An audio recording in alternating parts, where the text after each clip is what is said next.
Olá!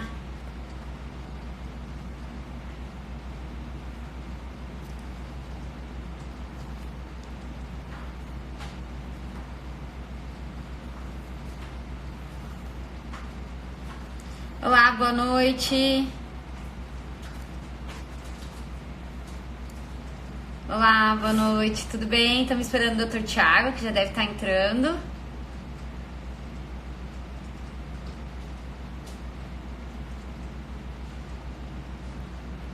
Posso, Thiago? 2 minutinhos tranquilo. Bom, gente, boa noite a todos, muito obrigada por todo mundo que está entrando.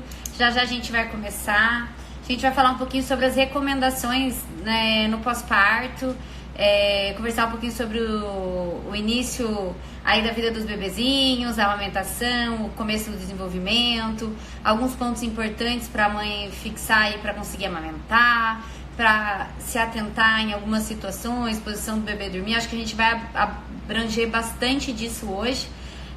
Dr. Thiago deve estar entrando em alguns minutos aqui. Ele já entrou, mas já vai entrar com a gente ao vivo também. Certo? Fiquem à vontade para mandar pergunta aqui na caixinha de texto, se quiser perguntar alguma coisa. E vamos tentar responder todo mundo, tá certo?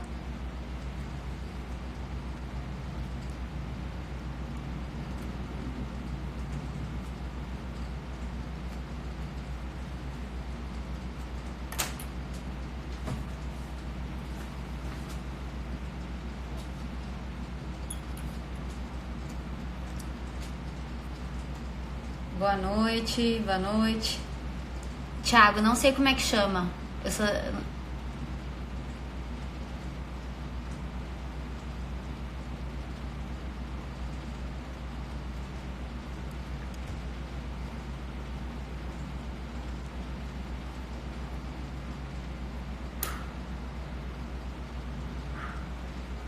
Thiago, eu não sei como é que chama. Agora que eu vi que você pediu aí pra chamar, mas geralmente você tem como clicar e quando você entra na live já pergunta se você quer participar. Enviou uma solicitação. Ah, agora sim. Transmitir ao vivo.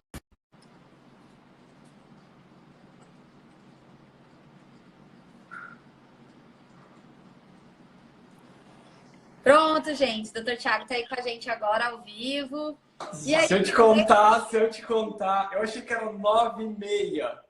Não é 9 horas? Não, tudo bem, não tem problema. Eu tava entrando no banheiro, eu falei, deixa eu só olhar o celular aqui, se tem alguma mensagem. Aí eu olhei que você estava online, eu falei, meu Deus, eu ia entrar no banheiro e te deixar 1 hora sozinha aí, porque eu ia tomar um banho, que eu imaginei que fosse 9h30. Desculpa, tá, doutora? Desculpa eu que não reafirmei o horário. Vamos lá. Não, tranquila, que as minhas são 9h30, né? Eu jurava que seria 9h30. Então, oi, gente, boa noite a todo mundo que tá aí. Desculpa fazer vocês esperarem 2 minutinhos, vim correndo. Falei, Gabi, traz um copo de água para mim e vamos começar. Tá bom? Desculpa, mas eu fui vendo tudo que você estava falando, tá, doutora? Fique à vontade. Enfim. Gente, eu quero agradecer ao Dr. Thiago por vir participar com a gente dessa live. Eu vejo aí pelo perfil dele que ele faz uma sala de parto bem humanizada, gosta de um atendimento personalizado. E por isso que eu convidei ele para falar hoje para vocês. Acho que ele vai trazer bastante informação legal. Pode se apresentar também, Thiago, para a gente te conhecer melhor. Legal. Gente, boa noite.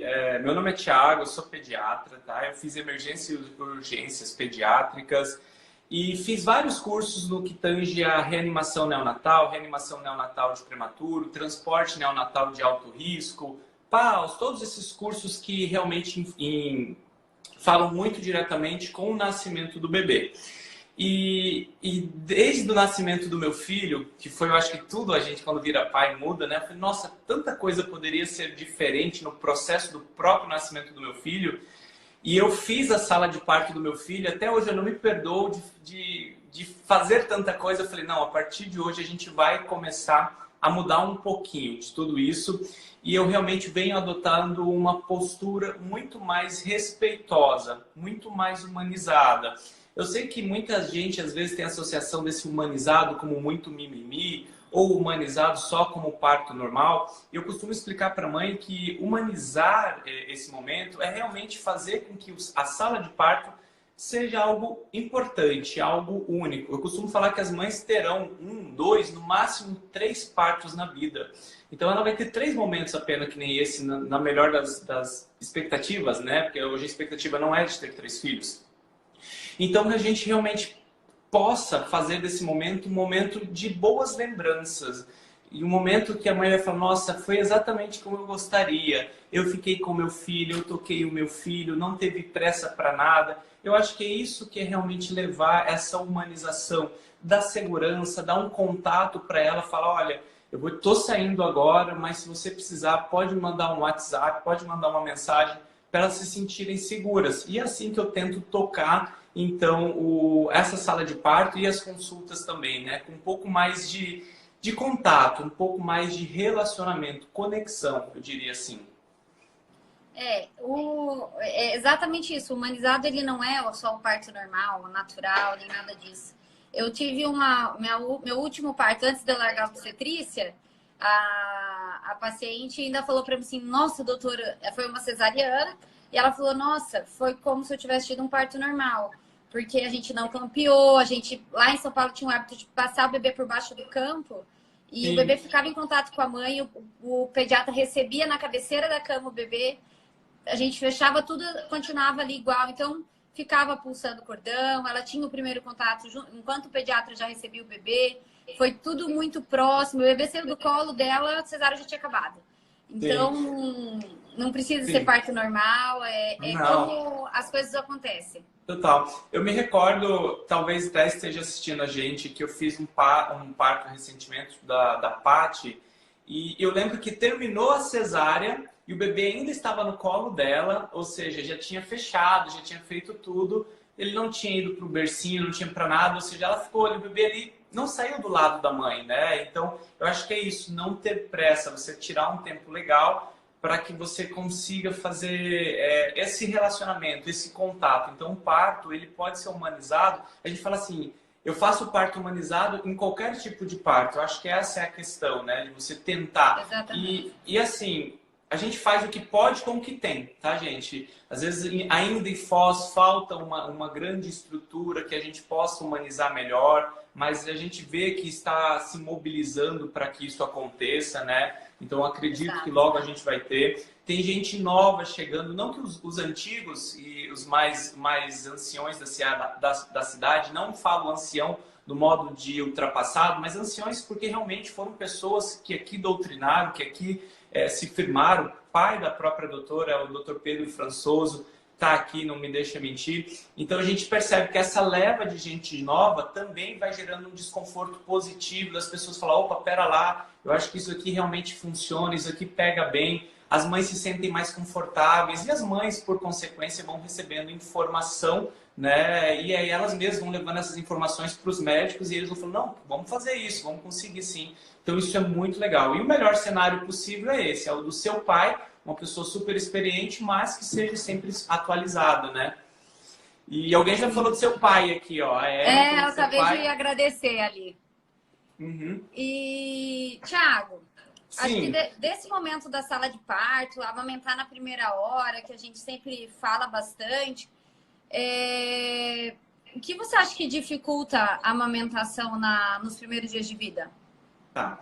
Primeiro, gente, eu fico revoltado com a doutora não fazer obstetrícia, tá? Já que vou indagar, vou comentar, porque ela escolheu fazer ginecologia, ela realmente puxou para o lado aí de fertilidade, de rejuvenescimento feminino, né? Então, quando eu olhei assim, falei, oba, uma obstetra nova, e eu falei, poxa, mas tu não faz mesmo obstetrícia, né, doutora? Não, só no plantão. Tudo bem. Então, gente, uma pena, mas o pai dela faz. Sua mãe é médica também? Também não faz obstetrícia. Tá bom, então tá bom. Bom, vamos lá. Primeiro de tudo, né? Eu acho que a escolha de parto influencia diretamente na amamentação. Porque eu costumo falar assim, que você pode ter o parto cesárea, que os obstetras vão me matar, mas eu sempre falo, olha mãe, para a amamentação, não estamos falando do parto, tá? Mas para a amamentação, é ideal que a criança escolha a hora dela. Mesmo que você queira o parto cesárea, é importante que você realmente tenha trabalho de parto, que seu corpo comece a sinalizar, de falar, olha, agora é minha hora. Então, o corpo está mais preparado para amamentar, porque ele sinalizou que aquele concepto estava na hora dela. Então, os obstetras vão me matar, né? Mas eu acho que isso é importante. E lógico, o parto natural, o parto vaginal, ele também favorece porque a mãe tem contrações. No que ela tem contração, a gente está falando de ocitocina. A ocitocina está diretamente relacionado com a amamentação. Um trabalho de parto. Exato. Então, o trabalho de parto... E daí parto... já começa esse preparo, né? Na verdade, a oscilação, a mudança hormonal, tudo que é desencadeado, vai acontecer pós-cesárea, mas às vezes acontece um pouquinho mais devagar. Até o 4º dia, a pojadura vai acontecer em todas as mulheres, exato, geralmente. Mas o parto normal, o entrar em trabalho de parto, às vezes torna um pouquinho mais rápido essa descida do leite, o colostro em si. Exato. Não, é exatamente isso. E eu acho que uma coisa que também atrapalha muito é a expectativa. Acho que expectativa é um problemão, né? E informação. Porque assim, gente, para vocês terem uma ideia, no primeiro dia de vida, o bebê, se ele mamar 2, 3 ml cada vez, eu tô falando de 2 a 3 ml, gente, de colostro, dá para você ficar tranquila, porque é o que o bebê precisa. Ele não precisa de um volume grande de leite, ele precisa realmente de algumas gotinhas de colostro. E ele tolera nessas primeiras 24 horas realmente essa quantidade muito pequena. E aí, às vezes, quando a mãe não tem essa informação, ela já começa a ficar um pouco mais ansiosa, ela já começa a pedir a fórmula infantil. E aí aquela criança, ela vai, lógico, mamando a fórmula, vai ficar um período maior sem amamentar. Ficando um período maior sem amamentar, ela não vai sugar. Sugando não estimula realmente a produção de hormônios que favorecem a descida de leite. Então, assim, informação, ter uma equipe boa, ter uma doula legal, ter uma consultora de amamentação, são coisas que ajudam. E se essa criança consegue ir para o seio materno na primeira hora de vida, é importantíssimo para essa descida do colostro. Então, a gente realmente colocar ali para sugar na primeira hora de vida são alguns dos fatores que favorecem o aleitamento materno. Eu sempre, quando eu fazia pré-natal, eu costumava falar para o paciente isso. Porque eu acho que a expectativa com o nascer é muito o que a gente vê, as pacientes têm aquilo da televisão. Por mais difícil que as colegas contem que seja e tudo mais. Então, eu sempre, no meu pré-natal, quando estava chegando e começava a falar sobre amamentação, tudo, eu sempre frisava que o mais difícil não é a gestação, não é o parto, que a amamentação é um momento muito difícil. O puerpério, nos primeiros 30 dias, ele consome um pouco a mulher. Você vê que a gente vê a mãe nos primeiros 7 dias de vida, com 14, com 21, a diferença, o cansaço, a abstinência do sono, a rotina, a preocupação, a amamentação. Então, é uma mudança da rotina dela, de tudo, né? Sim, do cansaço absurda. E ainda nesse pacote vem a amamentação, que é super difícil. Não é só a mãe. E uma cobrança. Um bebê aprendendo a mamar e uma mãe tentando amamentar. Então, os dois estão aqui aprender juntos. Então, exige uma paciência, exige uma segurança de que não, meu filho tá bem, vou com calma, eu vou conseguir. Ter uma assessoria Eu sempre recomendava consultoria de amamentação, laser na mama, que eu acho que ajuda bastante. Total. É fundamental. Uma amamentação de sucesso, eu acho que faz toda a diferença. Apoio, equipe preparada. Até às e vezes a família tem que estar preparada junto. Porque Sim. senão começa, teu filho tá passando fome. Teu filho, nossa, mas essa criança só chora. Então, a Sim. família entrar no mesmo ritmo, receber a mesma orientação, o pai do neném. Então, não é só a mãe que tem que entender sobre a amamentação, o pai também. Porque senão ele vai fazer uma pressão negativa. E acho que o estresse nesse momento para a mulher, ele é pior. Ele não ajuda em nada. Se você falar que ela passou de um trabalho de parto, às vezes ela ficou 24, 48 horas tendo contração, tendo esforço, ela está esgotada. Se a gente falar que ela passou por uma cesárea, ela perdeu meio litro a 1 litro de sangue às vezes, mas no mínimo meio litro de sangue, veio do anestesia, o corpo está regulando, o corpo tem que assimilar tudo isso e ainda tem que oferecer leite. Então, assim, a amamentação não é simples, gente. Realmente merece muita atenção, né? Até perguntar assim, a partir de quando conversar com uma consultora de amamentação? Antes de tudo, já deve conversar com a consultora de amamentação ou que seu obstetra realmente tenha abordagem bem profunda no assunto, teu pediatra. Eu acho que a importância da consulta realmente com o pediatra antes. Eu sempre preconizo, eu só faço sala de parto se eu faço o atendimento da mãe antes, não, eu não faço. Eu acho fundamental. Eu já passei como chato aqui umas 2 ou 3 vezes, eu falei, não vou fazer, porque eu já avisei umas 2 ou 3 vezes e tudo bem, a pessoa ela tem a opção de pedir ou não para a mãe ir lá. Eu acho que faz toda a diferença pelo relacionamento, né? Então, respeitar muito essa mãe, trabalhar muitas expectativas de todo mundo e preparar as pessoas à sua volta, né? Eu me recordo, não faz muito, que eu também assisti uma sala de parto que tinha 4 pessoas o tempo todo, no caso, na amamentação, já depois que nasceu, as 4 pessoas ali, e aí aquele monte de informação, eu cheguei para a avó, né, para a mãe da mãe, para a tia que estava falando, falei, gente, calma, vamos oferecer para a mãe uma água, vamos oferecer para a mãe uma alimentação, vamos fazer uma massagem no pé dela, o pé está inchado, está gerando desconforto. Eu acho que a gente pode ajudar muito mais aqui do que realmente ficar tentando falar, se a criança está chorando, está com fome, se a criança está dormindo, ele está em hipoglicemia. Então, assim, o bebê nunca está bem, né? Deixa o bebê um pouquinho quieto. E a Insta da Dri, ela acabou de falar, que você até comentou, né, sobre o laser terapia. É sensacional, gente. Ajuda bastante, tá? Eu sempre recomendo, Rafa. É muito bom o laser. Então, acho que deste primeiro momento, essa primeira hora é importantíssima.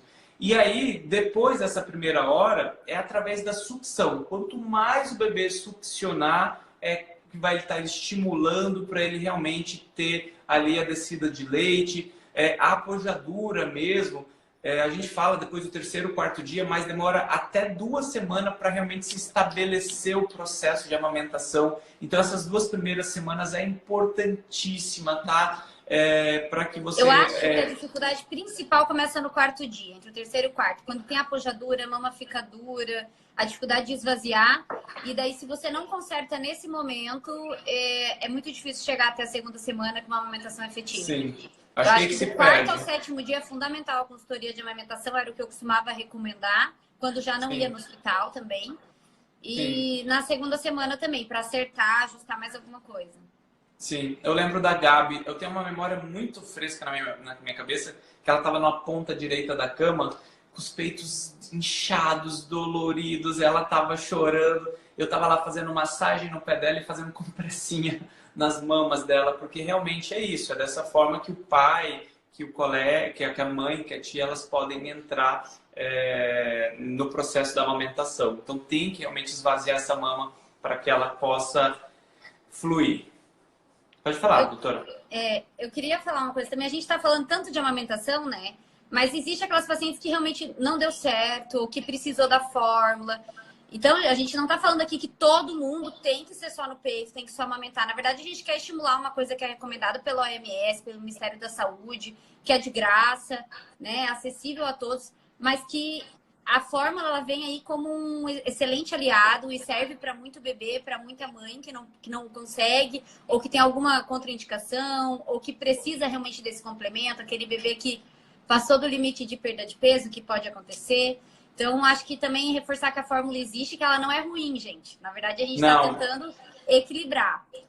Eu acho que é importante a mãe passar pelo processo, doutora. Ela tem que realmente falar, olha, eu não consegui, mas não consegui da forma certa, bem orientada, tá? Exato, porque chega lá na frente, ela não fica, nossa, eu deveria ter feito mais, eu deveria ter ido mais a fundo, eu não deveria ter me entregado. Então, assim, vamos lutar por essa amamentação, mas se houver necessidade, a gente aqui não é realmente impositor, opressor de que você tem que amamentar no peito. A amamentação tem que ser bom para todos, para a mãe, para o bebê, para todos os envolvidos, né? Acho que é isso. A gente torce que dê certo sempre. Sim. Se não der, claro que tem como... às vezes não dá certo mesmo. E a gente tem que deixar essa mãe segura que se não der certo, também tem o que oferecer. Tem né? opções. Acho que eu vou pular um pouquinho da amamentação. Por favor, pode fazer as perguntas. Eu não sei, eu tô vendo que já passou 20 minutos e talvez a gente não consegue falar sobre tudo. A gente vai Posição falar. de dormir do bebê, eu vejo muito na maternidade, isso recorrente, que o bebê de ladinho, com alguma coisinha apoiando as costas. E eu aprendi na faculdade outra coisa. Então, o que você recomenda de rotina? Mudou essa posição do bebê dormir? Bebê de lado, bebê de barriga para cima inclinado? Qual que é a tua Beleza. rotina? Gente, vamos lá. O bebê ele nasceu, falamos tudo da maternidade.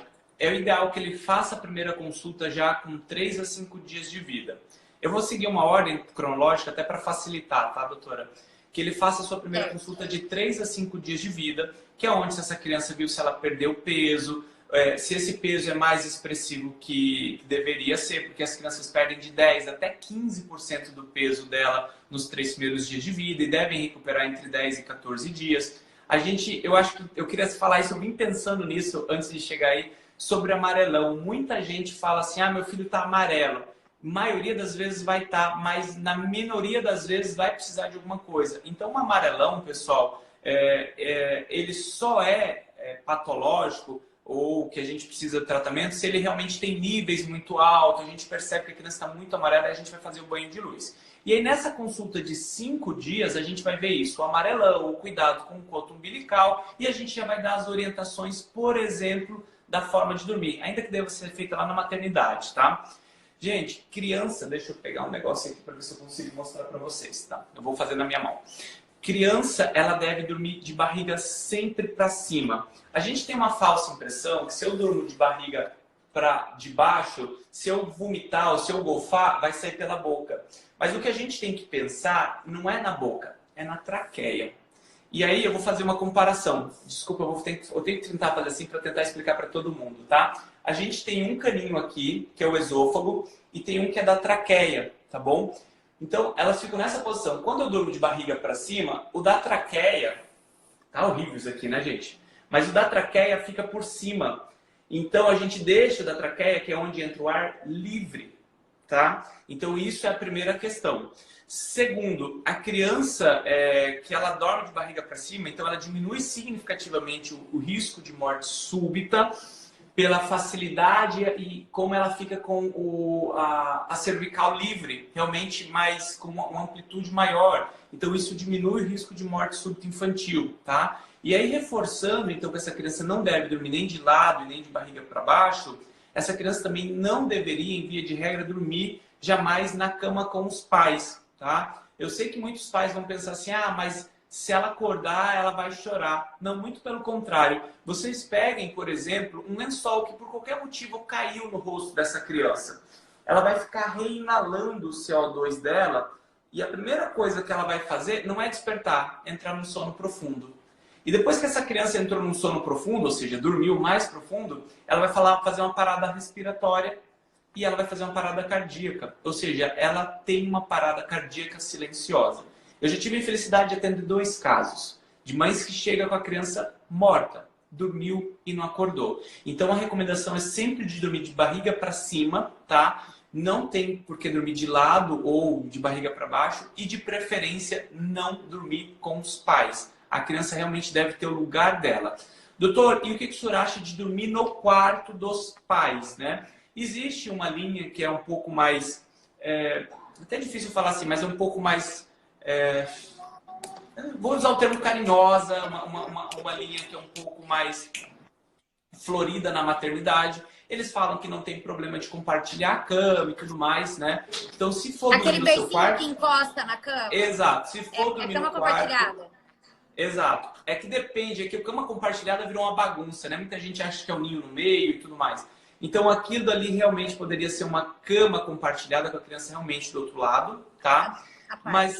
Mas eu, na minha opinião, se vocês me pedirem uma opinião, eu vou sempre falar assim, olha, durma principalmente nos 3 primeiros meses, que é um mês que você se sente mais seguro, você precisa, mas tem que lembrar que o quarto são dos pais. Os pais fazem barulho, atrapalham o sono da criança.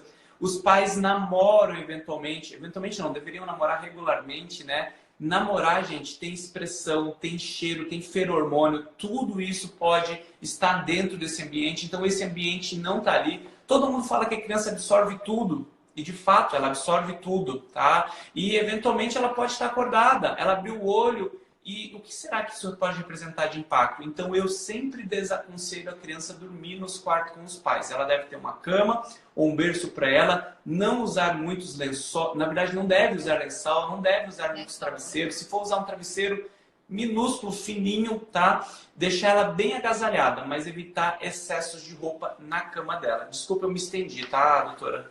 Que é importante. Não, mas é isso mesmo. Eu queria que você falasse isso do cobertor, do travesseiro. Porque a gente vê as caminhas cheias de coisa bonitinha e ursinho. E o cobertorzinho até aqui assim.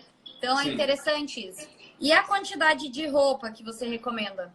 A criança, Porque às ela... vezes você vê uma criança num sol empacotada. Exato. Nunca Eu de vejo mais todo e nunca dia, de gente. menos, né? Eu atendo mais ou menos 150 crianças por semana. Eu diria que 90% vão com a roupa inadequada, né?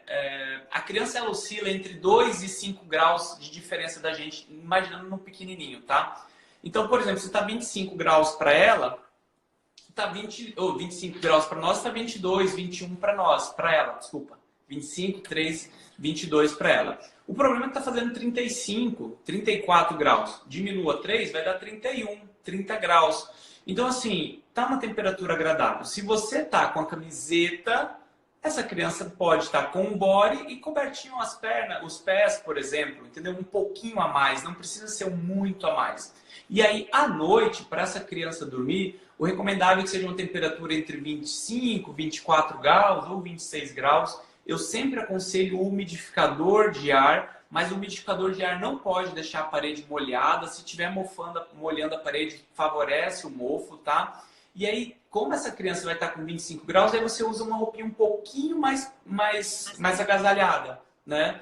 Mas sem cobertores, sem nada, só deixar ela um pouquinho mais agasalhada. Então, é o suficiente. Durante a noite, 25 graus, um pouquinho mais agasalhada, com umidificador de ar. Para quem gosta, inclusive, sugiro fazer aromaterapia, tá? Tem alguns estudos aí que já falam que a alfazema ajuda a produção de melatonina, hormônio, gera prazer. Então a criança vai associando ali na rotina do sono dela. A Crislane perguntou o que fazer com o bebê que só dorme de barriga para baixo. Mas aí é a idade, né? Também. Vamos lá. Essa recomendação só barriga para cima é até uma certa idade. Exato. Desculpa, eu falei alfazema, mas é lavanda, tá, gente? Apesar que alfazema também serve, apesar de a gente não encontrar, mas é lavanda. Bom, a partir do momento que a criança virou, aí tá tudo bem. Porque ela consegue se mobilizar, ela tem mais força muscular, ela tem mais tonicidade, então tá tudo bem. A partir do momento que ela decide que ela tá virando, vai por conta. Isso é principalmente nos 3, 4 primeiros meses, onde as crianças realmente não têm essa tonicidade de rodar ainda. Aí a gente sempre coloca ela de barriga para cima. Certo. E o medo de afogar, engasgar? Tem que ficar quantos minutos para arrotar? Se a criança não arrota, a mãe se preocupa. Arrotar é obrigatório, não é? Legal. Gente, vamos lá. Quanto melhor estiver a amamentação, quanto melhor tiver acoplado a boca da criança na mama da mãe, menos vai entrar ar. Entrando menos ar, provavelmente ela vai arrotar ou golfar menos, tá? Então isso é a primeira coisa que vocês entendem. Então é normal que no começo a mãe fala, nossa, ele arrotava tanto e agora já não está mais arrotando. Então é porque provavelmente a amamentação está mais bem estabelecida. Mas após todas as mamadas, a gente realmente vai deixar a criança em vertical. Independente dela arrotar ou não, a gente vai deixar em vertical. Eu sempre peço para deixar entre 5 e 15 minutos. Porque a mãe vai sentindo. Ela tem uma criança que não golfa nada, que está super bem, com 5 minutinhos já está super feliz, ok. Aquela criança que golfa mais, que volta mais, aí eu realmente oriento a deixar em 15 minutinhos. Lembrar também, gente, que a criança acabou de amamentar, não é hora de trocar ela. Porque você favorece realmente esse refluxo fisiológico, porque você vai deitar, você vai mexer na barriguinha. Então, não trocar a criança após as amamentações, tá bom? Então, isso a gente orienta. Então, não é obrigatório arrotar, tá bom? Mas é obrigatório deixar para cima, principalmente nesses primeiros meses de vida. Você falou sobre engasgo, né? Gente, essa questão do engasgo é muito complicado. Um curso em 2017 que eu fiz, até aquele ano, e não existia um consenso exato sobre o engasgo com leite. Porque essa manobra de engasgo que a gente faz, ela é para engasgo com sólidos, ela não é para engasgo com leite, porque o leite, teoricamente, ele não trava, ele não fica parado, ou ele sobe ou ele desce. Então é realmente estimular a criança ali, olhar para ela, perceber que ela está ficando um pouquinho, estimula mais um pouquinho o tórax dela, chama ajuda.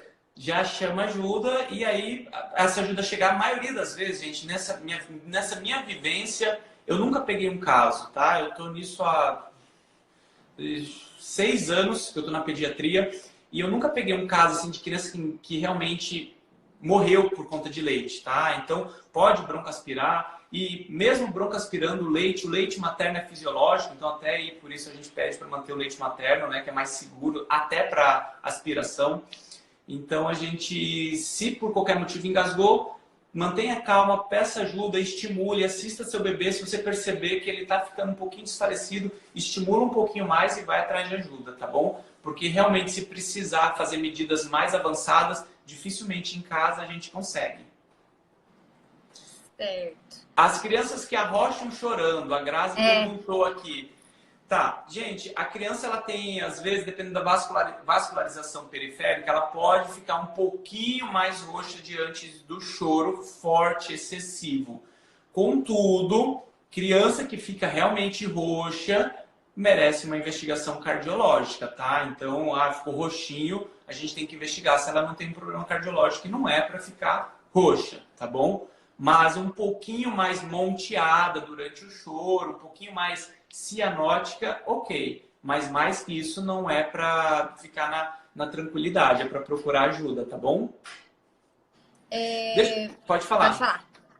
Não, a Grazi também perguntou. Grazi, você está perguntando bastante. Muito obrigado por estar acompanhando a gente aqui. Melatonina, tá? Eu vou aproveitar e vou responder ela porque eu acho isso muito interessante, tá? Eu tenho muito paciente que usa. Eu já prescrevi melatonina para meus pacientes, mas depois a gente realmente ter feito tudo sobre orientação de sono. Da mãe realmente ter se dedicado, de ter parado, fazer uma consulta só sobre sono. Porque muitas vezes as pessoas querem ajuda, ela chega lá com a criança com dificuldade de alimentação, com problemas não sei o quê, papapá, e ela quer abordar sono. Eu falei, olha mãe, sono, às vezes eu demoro o dobro de uma consulta normal só para falar de sono. Porque realmente, gente, tem muita coisa envolvida. O dia está envolvido, a alimentação está envolvida, a rotina, os estímulos estão envolvidos. E aí a gente vai aprofundando nisso. Eu preciso, às vezes, de ajuda, por exemplo, como microfisioterapia ou como osteopatia, que são realmente terapias que influenciam muito no sono. Então, depois de tudo bem organizado, a gente perceber que essa criança ainda tem distúrbio de sono, a gente pode pensar no uso da melatonina, tá bom?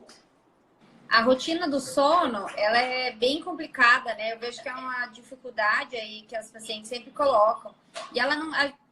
A minha impressão é que ela não existe nos primeiros 30 dias e isso vai se construindo ao longo do tempo. A criança tem que ter... Não sei se você concorda, mas... Sim. A criança tem que ter aquela rotina. Tentar ter o banho sempre no mesmo horário. Diminuir os estímulos a partir de tal horário. Se você quer que ela durma no horário, você tem que trabalhar aquele momento para ser a hora do sono. Né? E às vezes não, tá lá na sala, todo mundo conversando, televisão ligada, luz acesa. É claro que a criança não vai criar rotina se você não instituir, às vezes, o banhinho morno, apagar a luz, colocar para dormir, ter a rotina, né? Ela tá aprendendo. A gente funciona à base de rotina. Vai você sair agora, você ia sair para jantar, o seu pneu do carro tá furado. Se mudou sua rotina, você fica frustrado, você fica revoltado. Mas não é nem isso que eu quero falar. A rotina, eu falo para mim que começa a partir do primeiro dia de vida que ela vai para casa, não é para a criança, é para a mãe já aprender. Porque realmente depois do primeiro mês de vida, porque aí ela já vai organizando e lógico, algumas crianças se beneficiam, tá? Eu tenho criança que com 2 meses ela já está bem dormindo, tá? Mas a gente começa a dar orientação mais fiel a partir de 1 mês. O problema é que com 1 mês a gente realmente tem um pico ali de desenvolvimento.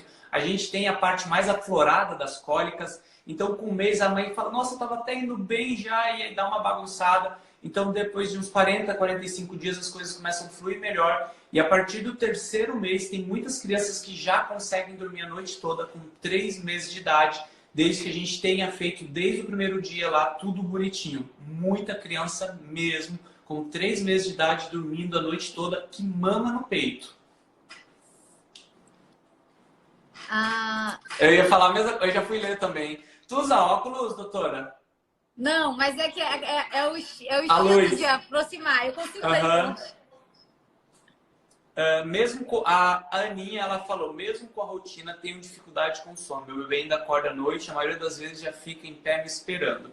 Como a gente falou, gente, a consulta de sono, ela é uma consulta muito ampla, tá? Às vezes a gente não consegue nem fazer em uma abordagem só. Eu separo no mínimo 30, 40 minutos para falar de sono. Eu até peço para a mãe não levar a criança. Falo, olha mãe, não quero que você traga ela na consulta, para você não se dispersar. Eu quero que você traga o marido junto. Então, assim, Aninha, eu sei que muitas vezes vocês querem dicas fáceis, mas não tem dicas fáceis. Realmente é muita disciplina, é com amor, não é deixando a criança chorando uma hora ali. Então, a gente tem que fazer realmente uma abordagem bem profunda sobre o sono. Eu ia Por exemplo, falar isso de deixar chorando.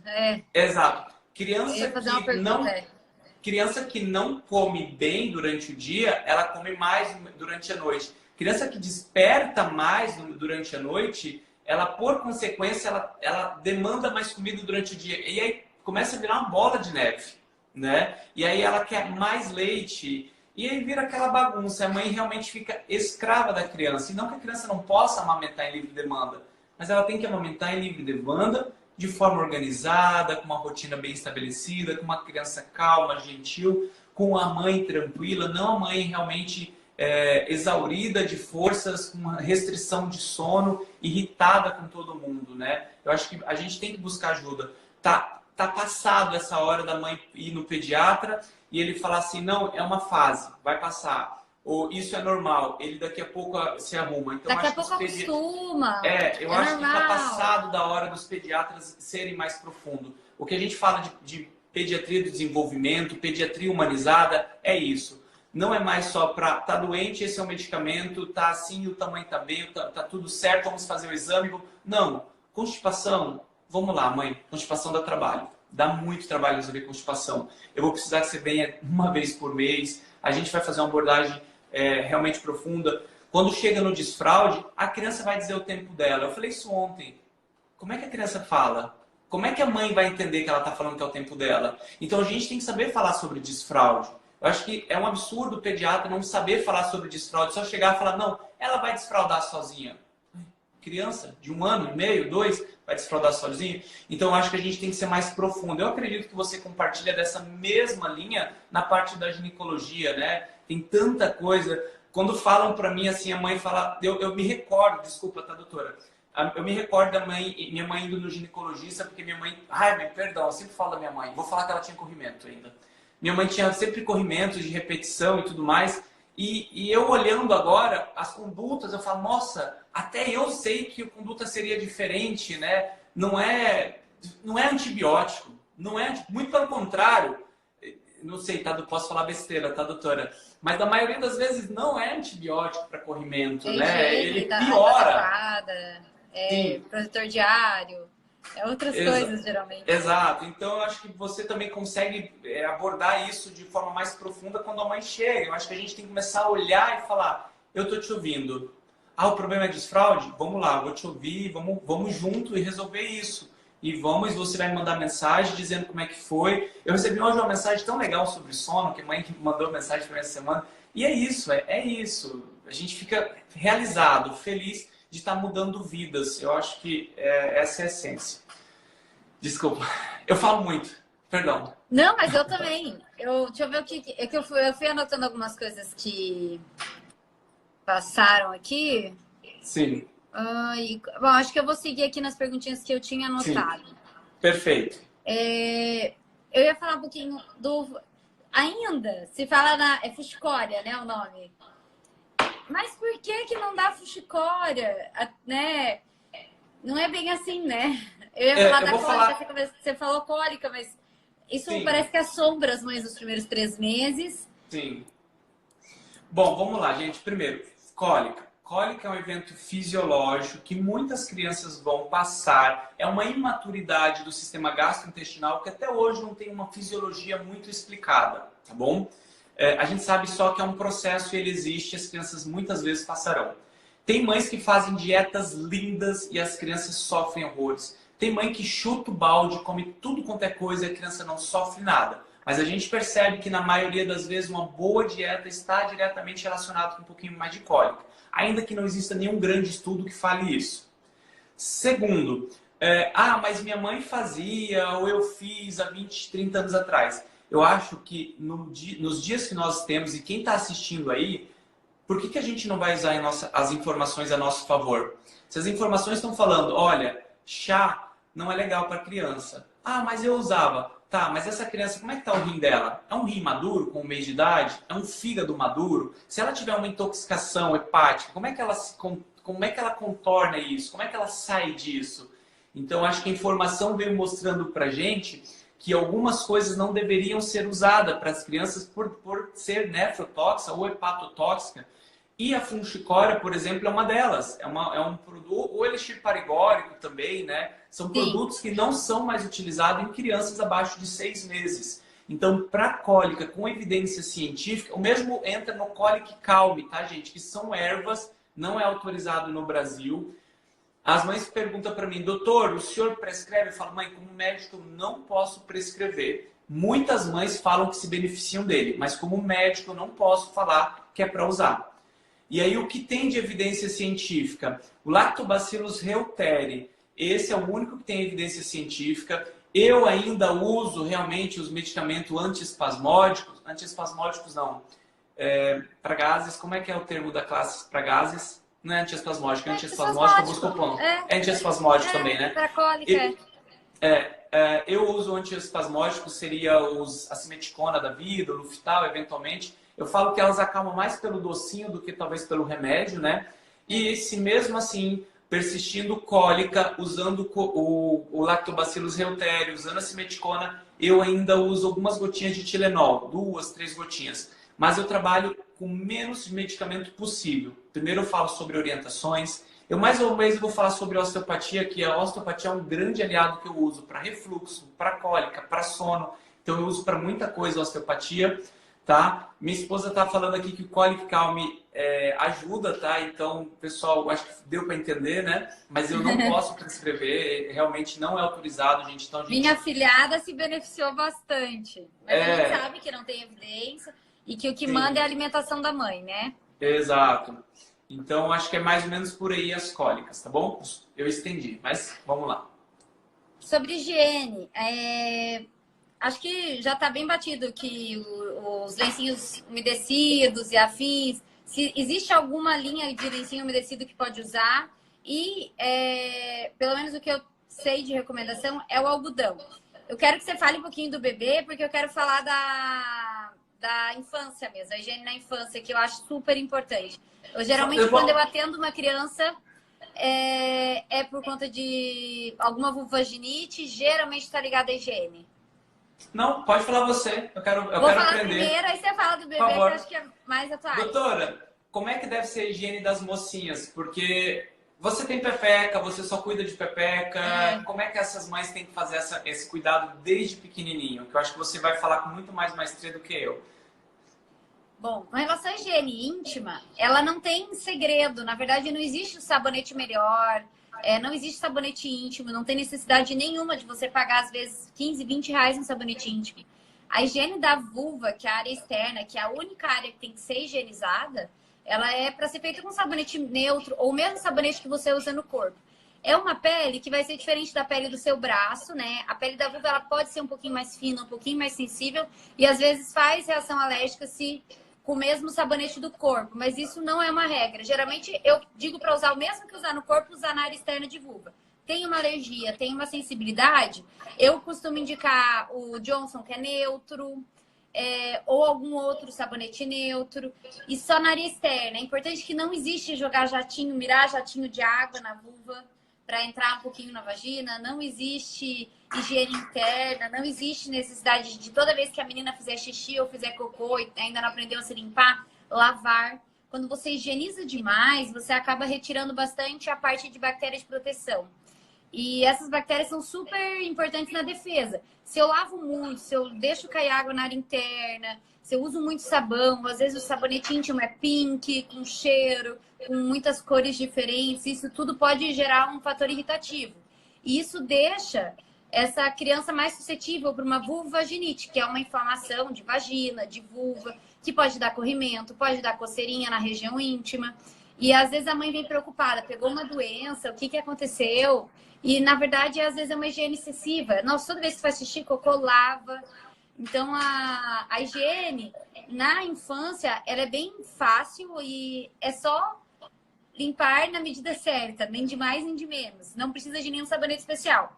E eu vejo que no RN é mais algodão e água, né? Primeiro, para aquelas mães que gostam de dar mais banhos nos seus filhos, eu sempre falo o seguinte: se você for dar mais de um banho no seu filho, é que não use sabão em todas as vezes, porque a pele da criança ela tem uma camada protetora, tem bactérias boas para a pele, então dê apenas um banho com sabão e o outro apenas com água.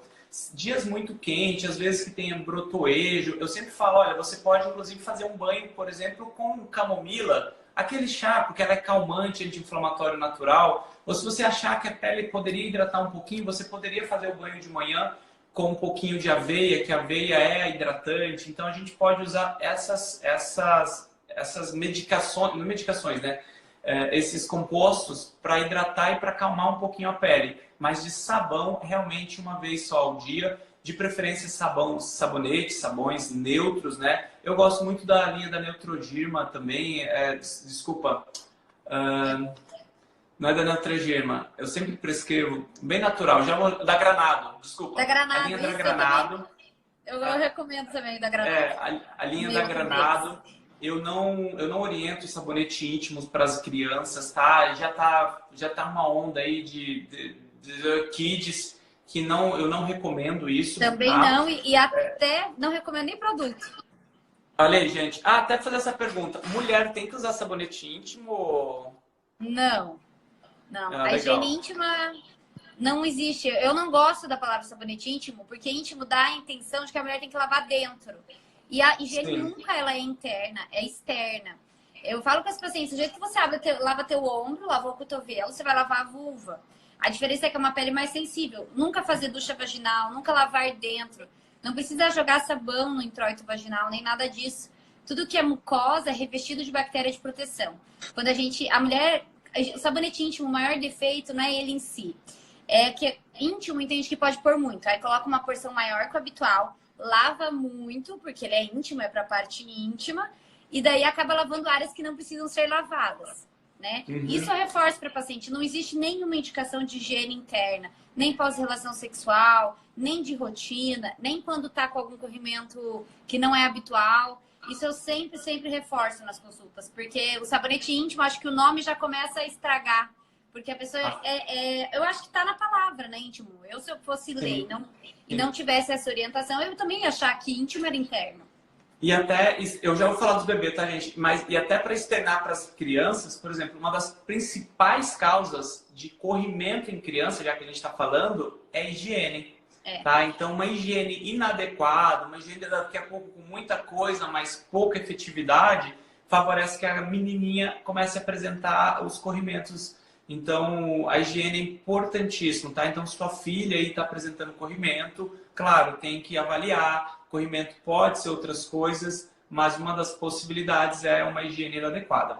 Na criança, a gente, como você falou, a gente pede para que de preferência não use o lenço umedecido, mas se você for ter o lenço umedecido, e ele é muito prático, hoje em dia a gente sabe que os lenços umedecidos são ultra, mega desenvolvidos, principalmente para ir para o shopping, para ir para casa de um, para ir para casa de outro. Não tem como você ficar levando aquele jogo todo de coisa. Eu sempre falo para passar na água. Falo, pega o lenço umedecido, dá uma passadinha na água e aí você limpa a criança, tá? E o coto umbilical, gente, aquele coto que geralmente cai entre 5, 7, 15 dias, a gente limpa com álcool 70. Às vezes pega um cotonete ou um algodãozinho, você limpa ali no coto umbilical. O algodão com uma água morna, eu acho que é a melhor para fazer a higiene realmente do bumbumzinho, do pênis, da vagina da criança. É o algodão realmente com uma aguinha morna. Seria a minha orientação.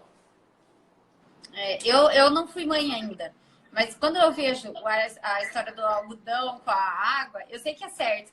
Mas eu penso, meu Deus, não tem como sair de casa com isso. Que função, Aí eu né? acho que, tipo, o lenço umedecido ele vai ter a sua vez nas situações especiais, mas a rotina você tentar sempre fazer diferente, né? Sim. Uma coisa que eu queria falar, e eu coloquei aqui por um motivo bem que eu acho importante, que as pessoas às vezes não enxergam. E algumas vezes quem pega esse diagnóstico é o pediatra, não é o obstetra. Eu tinha o hábito de orientar isso no hospital já, porque sempre vai ter alguém da família. E eu sempre trazia isso para o familiar. Choro fácil, não atribuir tudo ao cansaço, observar se tem algum sintoma de negação em relação ao bebê, que não é nada a ver com falta de amor, é às vezes um cansaço extremo, uma depressão pós-parto. E ela pode acontecer com qualquer pessoa. Então, eu sempre gostava de informar bastante, falava para a mãe, me manda uma mensagem se acontecer tais sinais. É uma atitude de, estou estafada dessa criança. Isso acontece por cansaço no início e pode acontecer. Só que isso é uma doença e ela tem que ser diagnosticada. E a gente, quando acabou a mãe de sair do hospital, eu não falo para ela volta em 7 dias, porque ela tá com um bebê recém-nascido, tentando criar uma rotina. Então, eu dou um tempo maior para avaliar esse pós-parto, porque agora ela tá voltada para o bebê. E a cesárea ou o parto normal não precisa ser avaliado exatamente em 7 dias. Ela tem as orientações corretas. Se tiver vermelhidão, secreção, alguma coisa diferente, a gente já traz essa informação para ela procurar. Hã? Muitas vezes eu olho a cirurgia da mãe, eu falo, deixa eu dar uma olhada, porque você não precisa necessariamente essa semana ficar apreensivo. Pra não sair de casa com tudo aquilo. Porque ela já saiu de casa para ir ver o pediatra, né? E muitas vezes eu olho a cirurgia da mãe para ver como é que ela tá, tudo certinho. Eu acho que às vezes ela fica mais tranquila, porque a consulta do obstetra vai demorar um pouquinho mais, né? Exatamente por conta disso, porque não precisa. E elas se sentem super contentes, super felizes. A gente deixa esses sinais de alerta bem claros, né? Tipo assim, me procure em 7 dias, ou me procure antes. Mas se não precisa, tenta vai tentar voltada pro bebê. Concentra no bebê. Por isso que eu falo que é o pediatra que pega esse diagnóstico às vezes, porque recebe ela com o bebê e vê a situação, né? Por mais que a gente dê os sinais, às vezes a família não consegue fazer esse contato. Essa condição chama-se baby blue, tá, gente? Independente da mãe achar ou não que ela está depressiva, ela vai ter uma queda significativa das questões hormonais, tá? A prolactina aumenta, diminui serotonina, diminui um monte de neurotransmissores que geram bem-estar, diminui libido, a mulher está fisicamente completa, está feia, ela está diferente, e isso mexe com a autoestima da mulher, e aí que realmente entra nesse colapso. E esse colapso é normal realmente ali por 2 até 4 semanas pós-nascimento do bebê. Então, muitas mães se sentem para baixo. Lógico que se passa esse período, a gente pode estar aí realmente diante de uma depressão. Eu já atendi mães que falaram para mim que tinham vontade de matar os seus filhos. E não é porque ela porque ela não amasse o filho dela. É porque ela realmente estava doente. Então, nessas horas a gente tem que olhar essa mãe, de dar atenção, de conversar, porque as mães podem estar passando isso e a gente está deixando despercebido, a gente está nas cobranças. Então, acho que é importantíssimo, tá? Mas antes de tudo, mãe, é importante que vocês saibam que é normal vocês se sentir mais para baixo, sentir diferente, ficar apática, triste nesse período, porque é uma questão fisiológica. Não é você que está escolhendo. É teu corpo, teu metabolismo está te deixando assim. Mas isso logo passa, tá? Agora, lógico, persistiu mais que isso, a gente às vezes já pode estar realmente ali numa linha muito tênue entre esse baby blue e a depressão. Aqui seria a depressão pós-parto. Às vezes, o baby bloom se contorna conversando, a família, o suporte familiar, eu acho que é o principal. A depressão, sim, ela passa um pouquinho da linha e aí, às vezes, a gente precisa entrar com a medicação, né? Eu costumava usar uma analogia, que eu falo assim, você tá plena, porque a gravidez, o perfil hormonal tá lá em cima. A mulher tá plena, de repente a gente tira a placenta e não tem mais nada. Sim. É como se, como você falou, uma queda hormonal absurda, é um cansaço absurdo. Então é muito comum esse tipo de estresse, essa sensação de desespero, às vezes, no começo. E isso acontece, gente, eu acho que acontece com todas as mães. Porque quase todas as pacientes tiveram algum momento de estresse, isso é normal, isso é natural, não é para se sentir menos mãe, nem pior, nem que tá sendo ruim, porque isso vai acontecer comigo um dia e acontece com a maioria. Mas é importante a família dar o suporte, fazer o diagnóstico e a gente conseguir enxergar essa linha entre a depressão ou não. E não que não possa ter depressão, e não que não possa ter depressão antes dos 30 dias, tá, gente? Em alguns casos a gente pode dar diagnóstico de depressão realmente antes. Uhum. Eu já vi até surto psicótico, com alucinação, uma depressão pós-parto grave. Pode acontecer. Sim. O que você falou da natureza, eu acho interessante. Eu costumo falar isso para as mães. Às vezes, 3 meses pós-parto, ela volta. Rotina do bebê bem, amamentando bem, tudo belezinha. E fala assim, doutora, eu tô com uma secura vaginal absurda. Não tenho libido. Não tenho vontade de ter relação, ou tá seco, não lubrifica. E daí a natureza, ela é extremamente sábia. O teu nível hormonal, ele cai muito no pós-parto e ele se mantém diferente quando você, principalmente se tá amamentando, tá? Quando não amamenta, é um pouquinho diferente, mas se tiver amamentando, isso é mais clássico ainda. É como se a natureza, ela faz o quê? A amamentação, ela bloqueia alguns eixos hormonais. Então, o teu perfil hormonal fica diferente, fica mais baixo. A natureza, ela quer o quê? Que você volte para a cria, que você tenha essa atenção voltada para o bebê. Então, realmente, a libido cai, a secura vaginal acontece, a lubrificação, às vezes, na relação não é bacana. Existe hoje algumas formas da gente melhorar essa lubrificação para paciente que tem uma queixa muito importante, mas eu vejo uma melhora importante desses sintomas depois de 6 meses. Não tem muito trabalho, né? 6 meses ou não. Às vezes tem... 30 dias o perfil hormonal tá voltando ao normal, só tem o bloqueio da amamentação, já pode ir melhorando. Mas eu, no consultório, né, eu via que depois de 6 meses que realmente melhoravam todas as queixas. Então, a natureza, ela é muito inteligente. Assim como... Maldade. A natureza não é inteligente, a natureza é maldosa, né? Pois é. Isso, né, gente? Então, assim, não se sintam mal de vocês estar com libido baixo ou que vocês têm aí realmente uma secura vaginal, enfim, porque é fisiológico. Doutora, como eu estou mais acostumado a fazer live, tua live vai cair já. Ela cai geralmente... Vai mesmo. Ela Quer cai aproveitar para responder mais alguma pergunta? Tem alguma pergunta aqui que a gente deixou passar antes de encerrar? Não. Eu me coloco à disposição se você quiser conversar mais um pouquinho, tudo bem. Ou a gente também pode terminar por aqui, como você ficar. Eu só estou te falando que você tem mais 2 minutos e às vezes você quem sabe, tá? Porque como eu sou mais habituado, daqui a pouco acaba e todo mundo fica aí sem ver o que aconteceu. Mas eu acho que foi ótimo, acho que a gente falou muita coisa e como flui e voa, né? Não parece que tem 1 hora que a gente está aqui papeando, né? É verdade, passou muito rápido. Eu acho que maridos tenham paciência. Geralmente eu oriento bastante o marido no pós-parto, eu conversava muito, porque é quem vai estar ali do lado sempre no começo. Eu acho, Thiago, que a gente abordou bastante assunto. Tem alguma coisa mais que você queria falar? Tô feliz por ser convidado. Eu tô feliz, acho que se ficar assunto, fica para uma próxima. Sim, eu acho que a gente pode fazer outras vezes, tem muito assunto, vai ter sempre muito assunto. Doutora, de verdade, quantas vezes você quiser, eu me sinto prestigiado, feliz quando a gente recebe convite, porque a gente pode falar bastante sobre vários assuntos. E eu sei que sempre fica alguma coisa para alguém que está assistindo. Sempre a gente ajuda, sempre favorece. Então, gente, muito obrigado a todo mundo que assistiu. Os meus seguidores, por favor, sigam essa princesa, né? Essa doutora que nos acompanha, porque realmente está entregando assunto e está entregando assunto sempre, tá bom? Muito obrigado, doutora. Thiago, obrigada a você pela disponibilidade de vir fazer agora essa live aqui comigo. Queria agradecer porque minha primeira live da vida foi contigo aquele dia. Nunca tinha feito. E achei super interessante, porque a gente consegue interagir, entregar assunto interessante, conversar com as pessoas, responder perguntas. Eu achei bem bacana. Então, muito obrigada. Gente, eu vou deixar salva essa live aqui no Instagram. Quem quiser assistir vai estar disponível nas próximas 24 horas. Tchau. Certo?